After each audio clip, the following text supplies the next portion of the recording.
찬바람 쌩하게 부는 새해가 밝아왔네요. 다들 잘 보내고 계시나요? 저는 요즘 아이를 키우며 정신없이 살고 있는 40대 여자입니다. 몇 년 전 제 인생에 다시 없을 큰 사건을 겪고 난 뒤 일부러 더 바쁘게 살기 위해 노력하는 중입니다. 남들에게 우습게 보이지 않기 위해서 제 일에 더 열정을 쏟아붓고 있어요. 저에게 어떤 사건이 있었는지 궁금하시죠? 남들이 들으면 속이 시원할 이야기이지만 저에게는 상처였던 이야기인지라 이렇게 익명의 힘을 빌려봅니다. 그럼 지금부터 제 이야기를 한번 시작해 보도록 하겠습니다.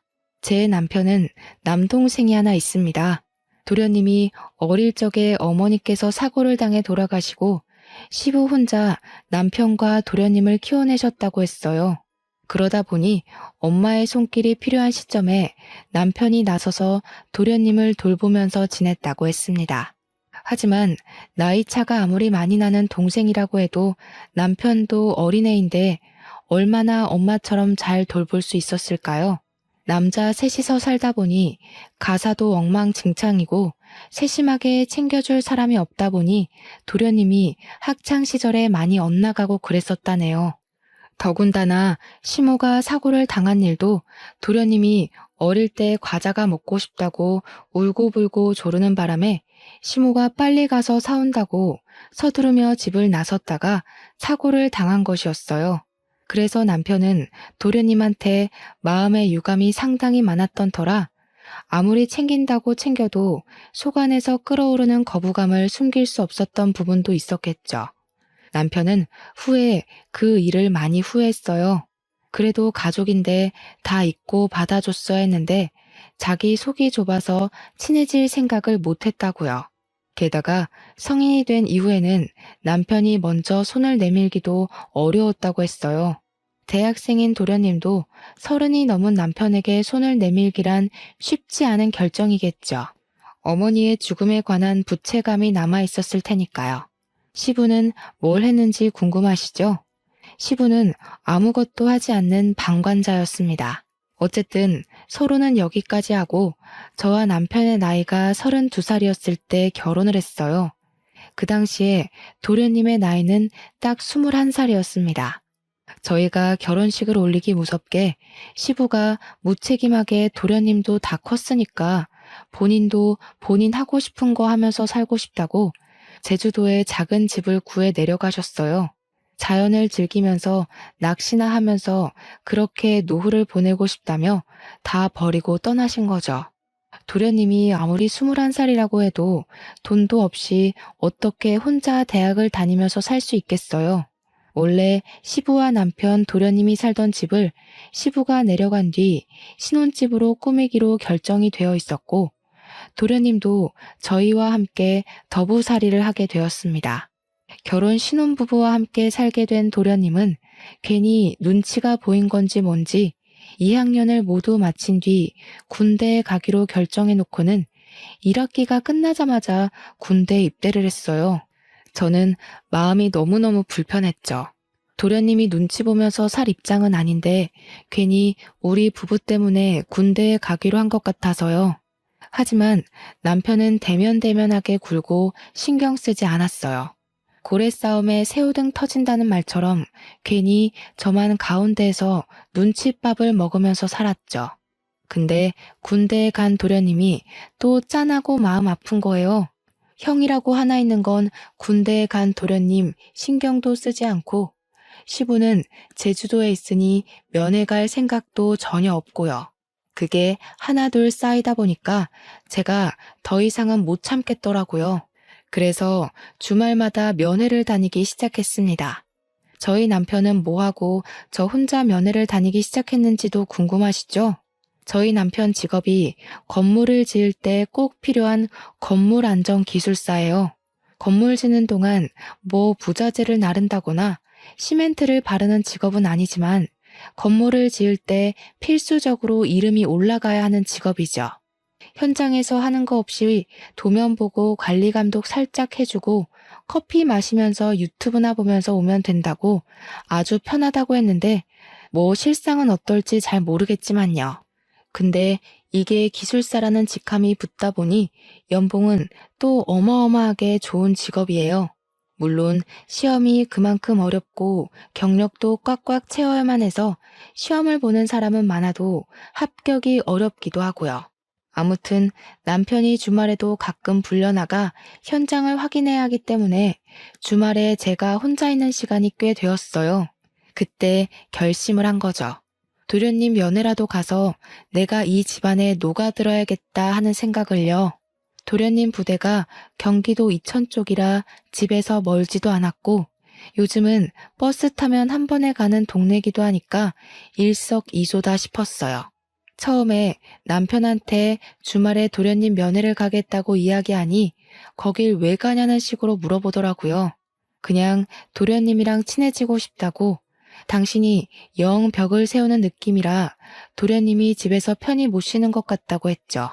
남편은 저한테 괜한 짓이라고 했지만 제가 꾸준히 설득을 하면서 이야기를 하니까 본인이 동생을 잘못 챙긴 부분이 있긴 있다고 인정을 했어요.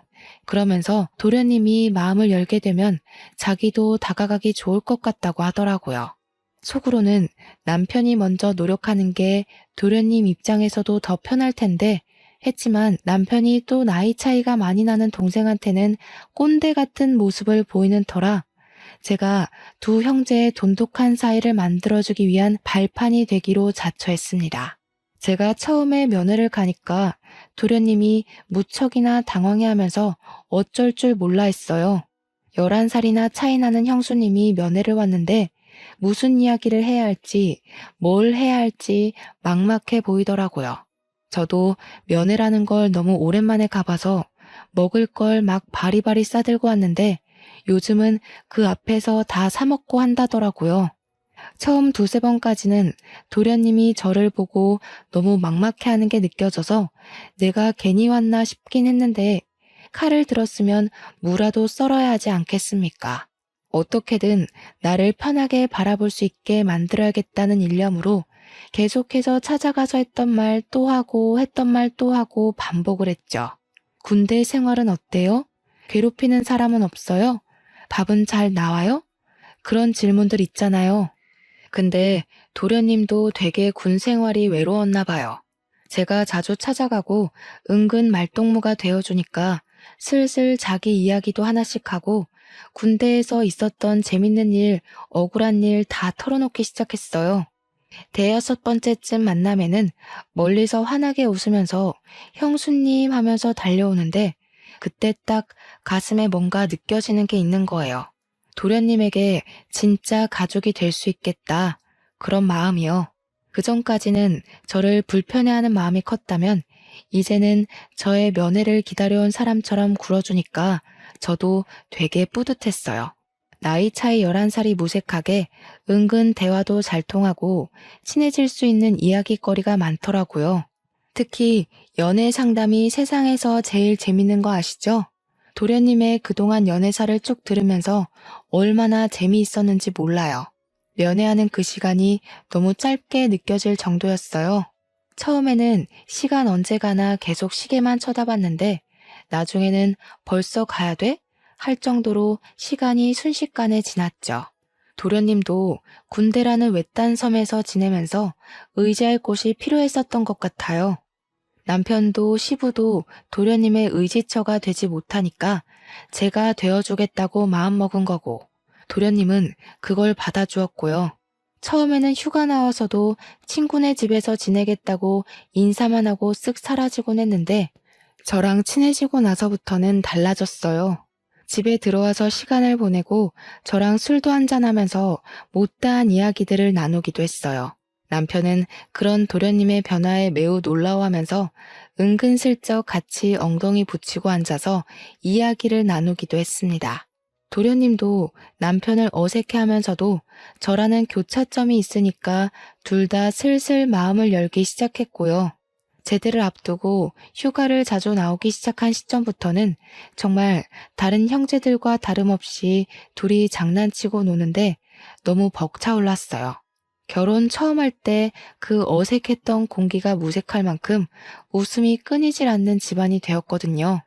하루는 도련님이 조금 과하게 술을 드시는 것 같더니 서로 울면서 지난 이야기를 하는데 제가 얼마나 짠했는지 몰라요.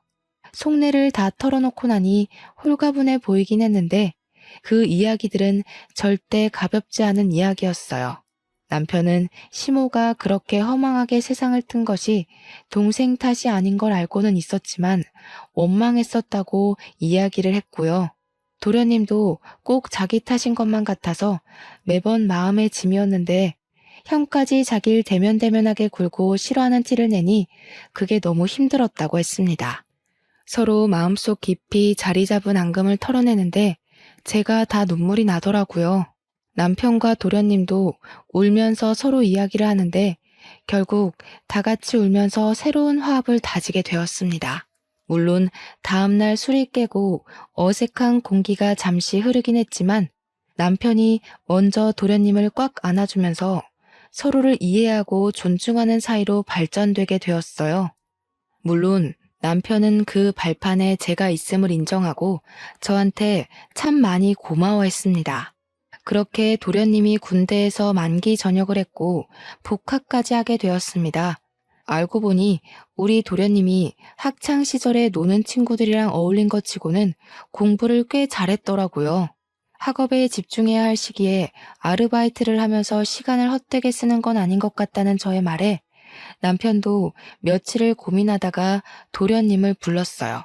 남편의 연봉이 또래에 비해 무척 높기도 했고 동생을 생각하는 마음을 가지니 도련님의 대학 생활을 책임져 주고 싶은 마음이 들었던 거죠. 저는 물론 찬성했습니다.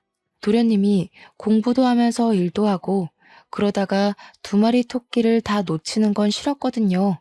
도련님은 남편의 그런 마음에 고마워하면서도 은근히 본인이 나중에 취직하면 다 갚아내기를 원했어요. 하지만 남편은 딱 잘라서 동생을 위해 이 정도 돈은 쓸 수 있다며 걱정하지 말고 학업에 집중하라고 이야기를 했습니다. 저도 웹디자이너로 일을 하고 있었기에 상대적으로 여유가 있었어요. 물론 어느 회사에 취직해서 고정적인 월급을 받으며 일하는 게 아니라 프리랜서로 일하면서 건당 얼마씩 가격을 책정받아 재택근무를 하는 처지라 매달 고정적인 수입이 있다기보단 들쑥날쑥한 처지긴 했어도 그래도 중소기업에 다니는 웹 디자이너들 가까이 돈을 벌었거든요. 집에서 도련님을 챙기면서 금전적으로 도움도 줄 수 있으니 가족들 사이는 점점 끈끈해졌죠. 그러다가 제가 드디어 임신을 하게 되었습니다. 제 임신 소식을 남편이 제일 먼저 알긴 했지만 남편보다 도련님이 훨씬 더 좋아하셨던 것 같아요. 눈물을 글썽거리면서 드디어 조카가 생긴다고 조카를 위해서 뭐든 다 해줄 수 있다며 저를 얼싸안고 기뻐했죠. 그 모습을 보던 남편이 누가 남편인지 헷갈린다며 헛웃음을 칠 정도였습니다. 저는 남편과 도련님의 극진한 대접을 받으면서 임신 기간을 보낼 수 있었습니다. 제가 남편이 살던 집에서 신혼집을 꾸미게 되면서 딱 한 가지 그동안 마음에 걸렸던 게 있었어요. 그게 바로 방의 크기였습니다. 시부가 쓰던 안방을 리모델링하면서 저희 부부가 쓰게 되었고 두 번째로 큰 방이 남편 방이었는데 그걸 남편이 서재로 이용하고 있었거든요. 도련님은 제일 작은 방을 사용하고 있었는데 그 방 크기가 좀 창고처럼 작은 크기였었어요. 아무래도 남자고 공부도 하는 학생인데 방 크기가 너무 작아서 고민이었거든요. 그동안은 군대에서 생활하느라 집에 붙어 있을 시간이 별로 없어서 괜찮겠거니 했지만 이제 복학도 했고 집에서 보내는 시간이 많은데 방이 너무 작더라고요. 남편은 서재로 쓰던 본인의 방을 정리하고 아기 방으로 꾸미자고 했어요. 저는 남편에게 도련님이 졸업하고 취업 준비까지 하려면 제일 작은 방에서 생활하는 게 너무 불편할 것 같다고 운을 뗐습니다. 어차피 아기가 클 때까지는 안방에서 같이 자고 생활할 테니까 이참에 도련님 방을 바꿔주는 게 어떻겠냐고 했어요. 남편도 그 생각은 차마 못했었다며 저에게 바꿔주는 게 좋을 것 같다고 했고 허락이 떨어지자마자 도련님에게 방을 바꾸자고 했습니다. 그동안 티를 안 냈던 건지 큰 방으로 옮겨준다고 하니까 엄청 좋아하더라고요. 도련님 취미가 피규어를 모으고 도색하는 거였는데 드디어 장식장을 넣을 공간이 생겼다면서 좋아했어요. 아주 소소한 부분인데 기뻐해주니까 저와 남편도 덩달아 기분이 좋아지더군요. 그럴 때 보면 정말 어리구나 하는 게 느껴지던 우리 도련님이 글쎄 제가 임신했다고 조카 선물도 챙겨주고 싶다고 몰래 과외 알바를 한 거예요. 나름 서울에 있는 상위권 대학이라 그런지 아르바이트 자리가 꽤 있었다면서 몇 개월을 틈틈이 모아서 저에게 선물을 안겨준 거죠. 남편에게도 받아본 적 없는 작은 명품백이었어요. 저는 로고를 보고 너무 놀라서 이거 못 받는다고 환불해오라고 했지만 도련님은 강경하게 꼭 형수님이 들어줬으면 좋겠다고 했어요. 그러고는 아이 키울 때 필수품이라고 인터넷에서 검색해서 사왔다며 젖병 소독기랑 우리 아이가 입을 내복까지 준비했더라고요. 저한테 필수품 사줘서 고맙죠? 하면서 해실거리면서 웃는데 어디서 이런 복덩어리 도련님을 만난 건지 너무 고마웠습니다. 우리 남편도 차마 생각하지 못했던 부분이라면서 깜짝 놀라서 도련님한테 엄지척 해주더라고요. 우리 남편이 그런 센스를 좀 본받았으면 하는 부분에 도련님 보고 잘 따라하라고 저는 옆구리를 찔렀고요. 그 가방이 너무 예쁘고 소중해서 다를까봐 아까운 마음에 제대로 들고 다니지도 못했네요. 방 한가운데 걸어놓고 고사 지내듯이 내 소중한 명품백 하고 있으니 남편이 보다 못해서 막 들고 다니라고 가방을 하나 더 사줬어요. 우리 도련님 덕에 결혼한 지 몇 년 만에 남편한테서 명품백도 선물 받아본 거죠. 제가 임신 3개월쯤 접어들었을 때 남들처럼 입덧이 엄청나게 심하게 왔어요. 정말 물냄새만 맡아도 역 한 끼가 올라올 정도로 심해서 입덧 티백이며 입덧 사탕이며 나중에는 약까지 처방받아서 먹었습니다.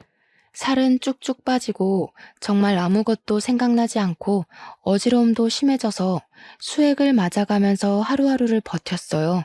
그때 남편은 새 공사일을 수주받아서 지방 출장도 가고 일이 바빠 저를 거의 챙겨주지 못했습니다. 그래서 바쁜 남편을 대신해 도련님이 모든 수발을 다 들어주셨어요. 입덧이 살짝 가라앉아 먹고 싶은 게 생기면 도련님이 얼른 나가서 사다 주고 구하지 못할 음식들은 정말 인터넷으로 백방으로 알아봐서 어떻게든 구해다 주었어요. 날이 쌀쌀한데 수박이 너무 당겨서 수박바라도 사 먹어야 하나 했는데 수박 주스를 어디서 구해와서 저한테 주더라고요. 진짜 남편에게서 느낄 수 없는 감동적인 모습이었다고나 할까요? 출산하고 나서도 도련님의 조카 사랑은 대단했습니다. 바쁜 남편을 대신해서 병원에 예방접종을 할 때도 도련님이 따라가 주었고 아기 분유나 기저귀가 다 떨어져서 발을 동동 구를 때도 도련님이 사다 주었어요. 아기를 키우느라 잠도 제대로 못 자는 저를 배려해서 삼시세끼 밥도 다 차려주고요. 마트에서 장까지 다 봐오더라고요. 같이 외출을 할 때면 사람들이 저한테 젊은 신랑 둬서 부럽다고 놀리기까지 했으니 말 다 했죠. 저도 정말 도련님이 없었으면 2시간마다 깨서 밥을 달라고 보채는 아기를 어떻게 키웠을까 싶습니다. 살림살이도 전부 도련님이 책임져준 덕분에 아기 젖병 한번 제가 소독해 본 적이 없었어요. 다행히 도련님의 기말고사가 끝나고 종강을 한 시점이라 24시간 붙어서 조카를 같이 봐주는데 너무 고마웠습니다. 그 나이대 남자가 육아에 대해 뭘 알겠어요. 혹여라도 조카한테 피해가 가면 안 된다고 제 육아 서적까지 빌려다가 보면서 공부를 하는데 진짜 도련님이 누구랑 결혼할지 너무 부러웠습니다. 도련님의 방학이 끝나고 나서는 시부가 간간히 올라와 아이를 봐주고 친정에서도 많이 도와주었어요. 100일이 지나고 나니까 아기가 잠도 더 오래 자고 보채는 것도 많이 줄어서 육아에 점점 능숙해졌죠. 그렇게 우리 도련님이 대학 공부를 마치고 졸업하는 시기가 왔습니다. 졸업식 날은 함께 보내야 되지 않겠냐며 시부가 서울에 올라오셨는데 얼굴이 많이 상하셨더라고요. 제주도 가서 자연과 함께 자유로운 생활을 즐긴다고 하셔놓고 왜 이렇게 얼굴이 상하셨냐고 물었더니 그저 씁쓸하게 웃으셨습니다. 저는 오랜만에 본 시부를 대접하고자 산의 진미 제주도에서 많이 드셨겠지만 서울산도 드셔보라며 진수성찬을 준비했어요. 도련님이고 남편이고 아이 키우느라 바쁜데 별걸 다 한다고 은근 타박하는 말을 하면서도 차려진 음식을 정신없이 먹더라고요. 근데 정작 우리 시부가 음식을 제대로 드시지 못하시는 겁니다.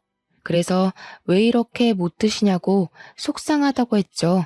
그제야 시부가 할 말이 있다면서 사실 몸이 좀 안 좋다고 이야기를 하시는데 너무나도 충격적이었어요.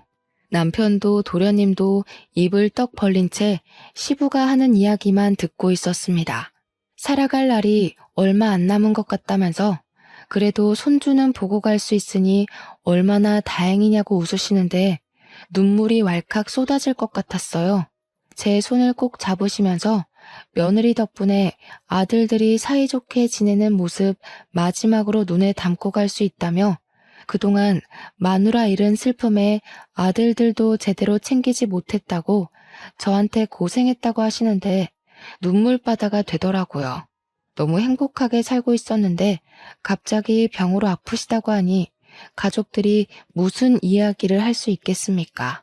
서울에 올라오신 이유도 물론 도련님의 졸업식을 보기 위해서였지만 요양병원에 들어가시려고 오신 거였습니다. 시부는 위암 말기라고 했어요. 위암은 생존율이 높은 병이지만 이미 손 쓸 수 없는 시기에 접어들었다며 암 환자들이 모여있는 요양병원에 대기를 해두셨대요. 자리가 났다는 말에 제주도 생활을 빠르게 정리하고 올라오신 거더라고요. 시부는 일주일 뒤 요양병원에 입원을 하셨고 서울 근교에 교통편도 잘 되어 있는 곳이라 저는 간간히 시부의 간병을 하러 요양병원으로 향했습니다. 애 키우는 것도 벅찼지만 시부에게 아이를 더 많이 보여드리고 화목한 가정을 보여드리고 싶었어요. 남편도 도련님도 저에게 늘 고마워하는 마음을 지니고 있었습니다. 아기 업고 다니면서 시부 병간호를 하고 하지만 제 마음과 달리 시부는 오래 견디지 못하셨고 6개월을 넘기지 못하시고 돌아가셨습니다. 우리 아기 나이가 고작 3살밖에 되지 않았을 때였어요. 시부 재산이 많진 않았지만 은근히 알짜배기셨더라고요.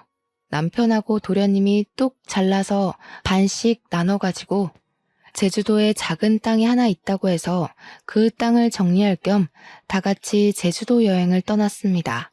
그런데 그 땅에 빽빽하게 나무가 심어져 있더라고요.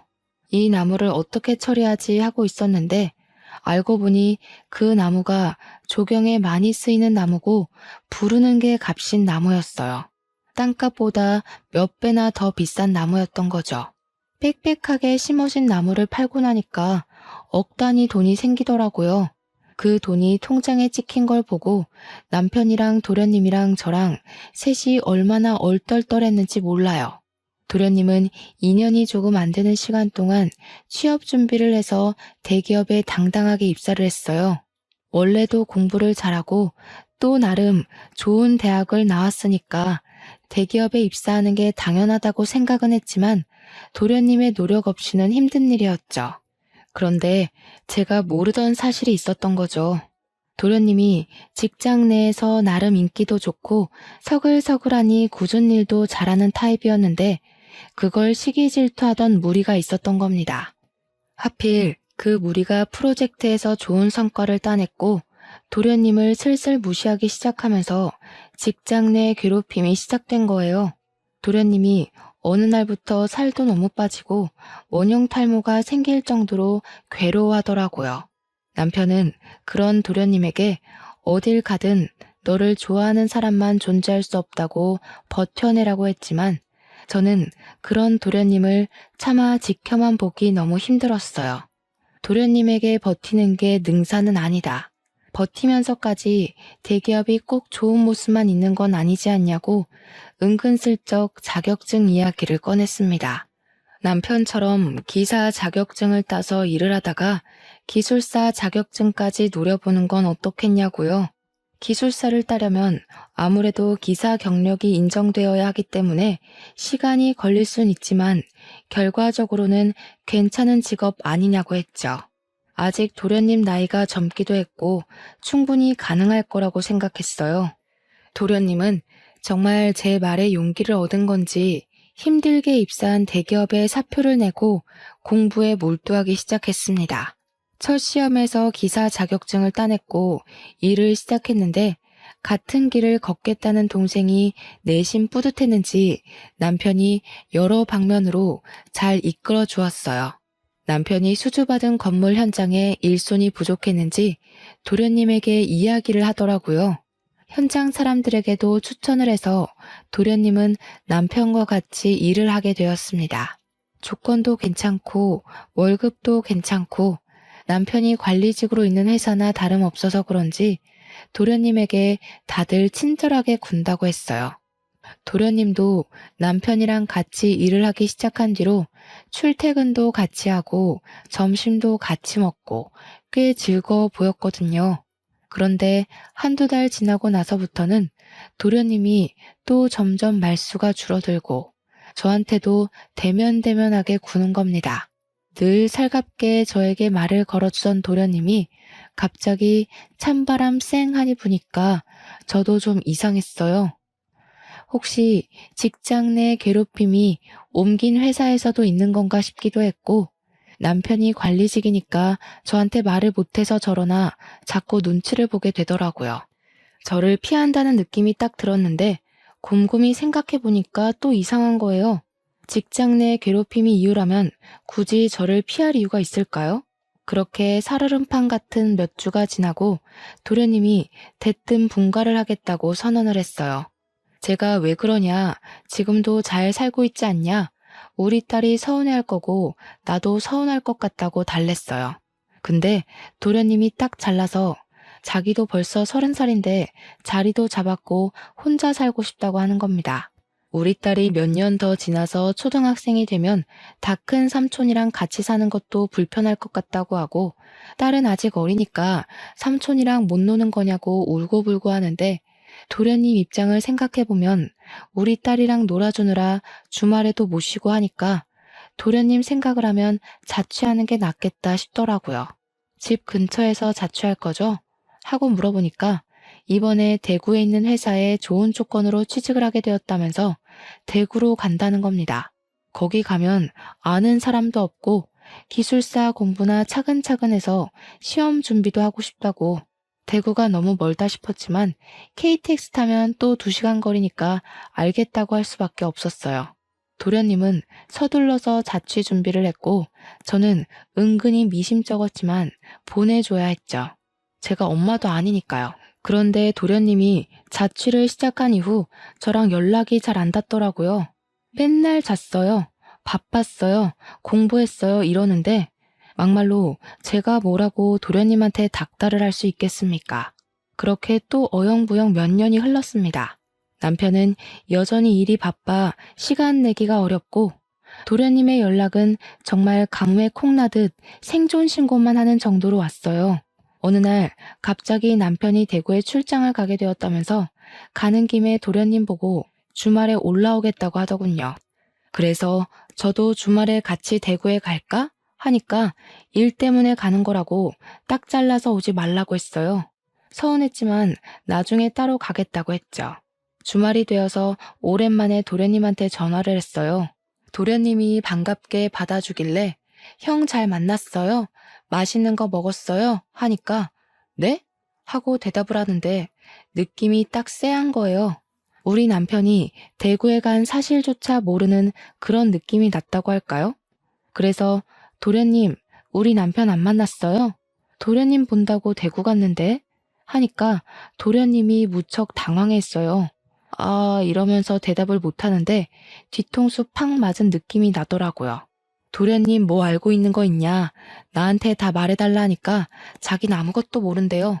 그냥 형이 대구 오는 것도 잘 몰랐다고 일이 바빴어야 하는데 누가 봐도 도련님이 변명하는 느낌이 들었습니다. 그래서 저는 남편이 바람이 났구나 하는 걸 직감적으로 느꼈어요. 그때부터 재택근무하고 있던 웹디자인 일도 눈에 들어오지 않고 아이가 밟히지도 않더라고요. 그래서 일단 남편이 집으로 돌아오고 뻗어서 자는 동안 남편의 휴대폰을 뒤지기 시작했습니다. 그런데 너무 깔끔하게 다 삭제가 되어 있더라고요. 문자며 카톡이며 SNS며 있는 게 하나도 없더라고요. 제일 수상한 게 뭔지 아세요? 카드사 결제 문자까지도 하나하나 다 지웠다는 겁니다. 그래서 저는 남편이 집에서 사용하는 컴퓨터에 공인인증서가 깔려 있다는 걸 기억해냈어요. 남편이 쓰는 아이디랑 비밀번호가 모두 통일되어 있었거든요. 그래서 카드사 홈페이지에 접속을 해서 명세서를 확인하기 시작했습니다. 정말 무슨 정신으로 그걸 일일이 프린트했는지 모르겠네요. 대구에 출장 간다고 한 날도 경기도에 있는 호텔에서 카드를 사용한 흔적이 발견되었고요. 모텔, 호텔, 영화관 이런 내역들이 막 있더라고요. 손이 부들부들 떨리고 목구멍에서 불이 나올 것 같았습니다. 저는 바로 도련님에게 전화를 걸어서 솔직하게 모조리 다 털어놓으라고 했어요. 나 다 알게 되었다고, 남편이 호텔 가고 바람 피우는 거 다 찾아냈다고 하니까 도련님이 한숨을 푹 쉬더라고요. 그제야 모든 걸 다 털어놓는데 남편이 정말 개자식이었습니다. 도련님이 남편이 소개해준 업체에서 일할 때 거기에 있던 경리랑 이상한 낌새가 있다는 걸 눈치를 챘대요. 혹시나 하고 남편을 떠보니까 둘이 바람난 게 맞았고 화도 내고 싸우기도 했다고 했습니다. 그랬더니 남편이 정리할 거라고 했다며 대신 자기가 동생에게 바람 피운 걸 들킨 게 수치스럽다고 집에서 나가라고 했답니다. 얼굴 볼 때마다 그 경리가 생각날 것 같다고, 그러면 형수한테도 죄짓는 기분 아니겠냐? 가정에 충실할 수 있게 나가 살아달라고 했대요. 저한테 말은 못하고 티도 못 내고 전전긍긍하다가 결국 저를 피하게 됐고 집도 나가 살게 되었다고 했습니다. 아직 정리 못한 것 같다고 혹시 그 격리 사진 있냐고 하니 도련님이 이직할 때 쫑파티 하면서 찍은 사진이 있다고 보내줬어요. 아주 어린 여자더라고요. 참나. 그러면서 도련님이 형이랑 이혼하실 거예요? 하고 물어보는데 바람났는데 어떻게 같이 살 수 있겠냐고 했어요. 그러니 차라리 잘 됐대요. 이혼하겠다고 형수가 마음먹었으니 자기도 마음 한결 가벼워졌다면서 바람 잡으러 같이 가자고 하더라고요. 그래서 저는 그때부터 작전을 짰어요. 은근슬쩍 남편한테 주말에 또 출장 가? 하면서 이번 주에는 내가 도련님한테 다녀올까 해 하고 집을 비울 거라고 언지를 줬죠. 그러니 남편이 신나서 저한테 대구 구경도 하고 포항도 가까우니까 바다 구경도 하고 오라고 이야기를 하더군요. 아기도 데려가서 오랜만에 삼촌이랑 만나게 해주라고 막 등 떠밀길래 알겠다고 했어요. 저한테 며칠 다녀올래? 하는데 너무 속 보이잖아요. 그냥 알겠다고만 하고 주말이 다가와 배웅하는 남편에게 웃어주고는 친정에 애를 맡겼습니다. 서울역으로 가서 도련님을 만났는데 도련님이 차를 렌트해 왔더라고요. 집 앞에 잘 안 보이게 주차를 해두고 그 여자가 들어가나 남편이 나오나 눈에 불을 켜고 보고 있는데 남편이 아주 번쩍번쩍하게 차려입고 머리에 무스까지 바르고는 나오더라고요. 남편의 차를 뒤쫓아가면서 틈틈이 사진도 찍고 동영상도 찍어서 증거를 남겨주었습니다. 도착한 곳은 영화관이었고 여자를 만나더라고요. 사진 속 그 경리가 맞았습니다. 도련님도 맞는다고 했고요. 영화관에서 나와 호텔에 가는 것만 제대로 동영상을 찍으면 되겠다 싶었는데 이 미친 것들이 우리 집으로 들어가지 뭡니까? 그런데 우리 집이 아파트가 아니라 옛날식 주택이라서 세탁실로 향하는 외부 계단이 따로 존재했어요. 혹시 몰라 열쇠를 늘 들고 다녔는데 그날 때마침 쓸 날이 온 거죠. 그쪽 가서 문을 살짝 열고 주방 쪽이랑 연결된 세탁실이라 몸을 숨기고 거실 소리를 듣고 있었습니다. 남편이랑 상간녀가 신나서 떠들고 있더라고요. 우리 진짜 호텔 안 가도 돼? 집에 있어도 돼? 나 너무 불안한데. 너 우리 집 와보고 싶어 했잖아. 마누라 대구 가서 오늘 안 들어올 거니까 너무 걱정하지 마라. 와이프 그 도련님이랑 바람난 거 아니야? 차라리 그랬으면 좋겠다. 이 집에 내가 들어와 살면 딱인데. 자기랑 나랑 너무 늦게 만났어. 제가 진짜 말도 안 되는 소리에 몸을 부들부들 떨면서 화를 참고 있는데 도련님이 완전 프로처럼 그 모든 걸 다 동영상으로 녹화를 하고 있더라고요. 든든한 마음에 저도 더 참아서 결정적인 증거를 잡아야겠다고 생각했습니다. 근데 자기 동생이 우리 불륜인 거 눈치챘다고 안 했어? 오늘 가서 말하면 어떡해? 그럴 일 없어. 걔 대구 간 게 우리 불륜 알게 돼서였잖아. 내가 너네 형수 가슴 아프게 하고 싶지 않으면 입 다물어라 그랬거든. 너랑 정리할 거니까 시간도 좀 줘라. 대구 가서 살아라 하니까 군소리 없이 가더라. 병신. 근데 왜 그렇게 자기 말을 잘 듣는 거야? 뭐 죄진 거 있어? 내 동생이 우리 엄마 잡아먹었거든. 엄마 죽고 그 부채감이 남아있겠지 뭐. 이미 예전 일이라 신경도 안 쓰는데 혼자 눈치 보는 게 좀 편하게 이용해 먹기 쉬워서 내버려 뒀지. 거기다가 지 형수한테는 또 끔찍하게 잘해요. 그 말에 도련님 얼굴이 시퍼렇게 질리면서 정말 부들부들 하는데 바람난 남편은 제 남편인데 상처는 도련님이 다 받는 느낌이었습니다. 우리 도련님 불쌍해서 눈물 날 것 같고 제가 결국엔 못 참고 뛰쳐나갔습니다. 야, 이 망할 것들아. 제가 소리를 지르면서 달려가자 남편이랑 상간녀랑 둘 다 으악하면서 귀신 본 것처럼 놀래는데 도련님이 뒤따라 나오면서 동영상을 계속 찍고 있었어요. 남편은 놀래서 이게 다 무슨 짓이냐고 오히려 소리를 치는데 제가 콧방귀를 끼면서 말했죠. 무슨 짓은 너네들이 하고 있는 거 아니니? 이 후레자식이야. 어디 이딴 추잡한 짓은 다 하면서 애먼 사람 마음을 들먹여서 협박을 해. 그러면서 제가 다 쳐 죽일 년놈들이라고 소리를 지르며 잡히는 대로 물건을 막 집어던지기 시작했습니다. 남편은 그 와중에 저한테 진정하라는 둥 말도 안 되는 소리를 짓거리고 있고 상간녀는 슬금슬금 눈치 보면서 현관문 쪽으로 가더군요.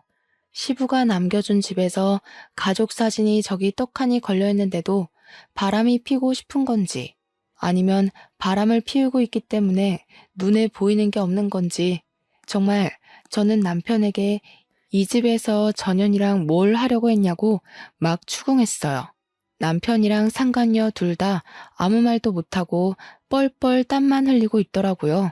정신 나간 것들. 다 죽어서 지옥에나 떨어지라고 저주를 막 퍼붓고 실성한 사람처럼 고래고래 소리를 질러댔죠. 그러니 도련님이 저를 딱 붙잡더라고요. 형수님, 증거 다 모았어요. 걱정 마시고 너무 화내지 마세요. 제가 진짜 우리 도련님 없었으면 어쩔 뻔했어요. 하나뿐인 형이라고는 저 모양 저 꼴로 살고 있고 남편은 동생의 죄책감 교묘하게 이용해서 바람을 피우는 게 말입니까 정말? 현관문 앞에 서서 눈치만 보고 있던 상간녀는 제가 당장 꺼지라고 집 나가라고 소리를 치자마자 불이 나게 도망을 쳤습니다. 남편도 뒤따라서 나가려고 하는데 도련님이 목덜미를 콱 잡더라고요. 아니, 형 집은 여긴데 형이 가긴 어딜 가? 그러자 남편이 막 제 눈치를 보고 도련님 눈치를 보고 아무 말도 못하고 하는데 도련님이 카메라를 남편에게 쓱 들이밀었어요. 이때다 싶어서 제가 이혼 합의하자고 동생 남길 거니까 카메라에 대고 대답하라고 윽박을 질렀습니다. 위기를 어떻게든 모면하고자 한 남편은 제가 시키는 대로 따라했습니다. 양육비는 매달 200만 원씩 주겠습니다. 이 집 팔아서 반반 나누겠습니다. 팔지 않을 시 시세의 반을 주겠습니다. 상간녀랑 정리하기 전까지는 이혼을 해도 면접 교섭권 자격이 없다는 걸 인지하겠습니다. 남편에겐 매우 불리한 내용이긴 하지만 사회적 지위라는 게 있는 남편은 제 말을 곧이곧대로 따라해 주었죠.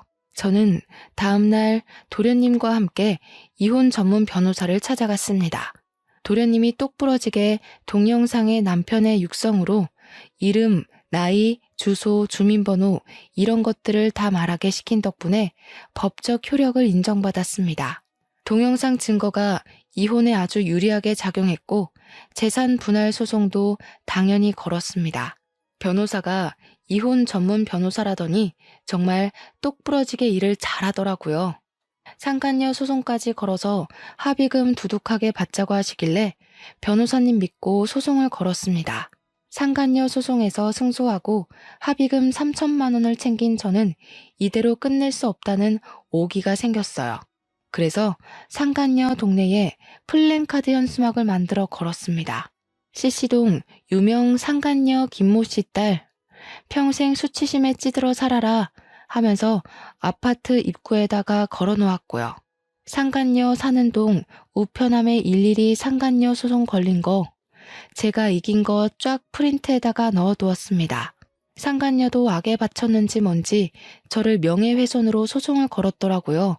그래서 저는 모든 걸 인정하고 반성한다는 거짓말로 벌금형으로 마무리했습니다. 벌금 100만 원에 속에 사이다 콸콸 쏟아부었으면 남는 장사 아닌가요?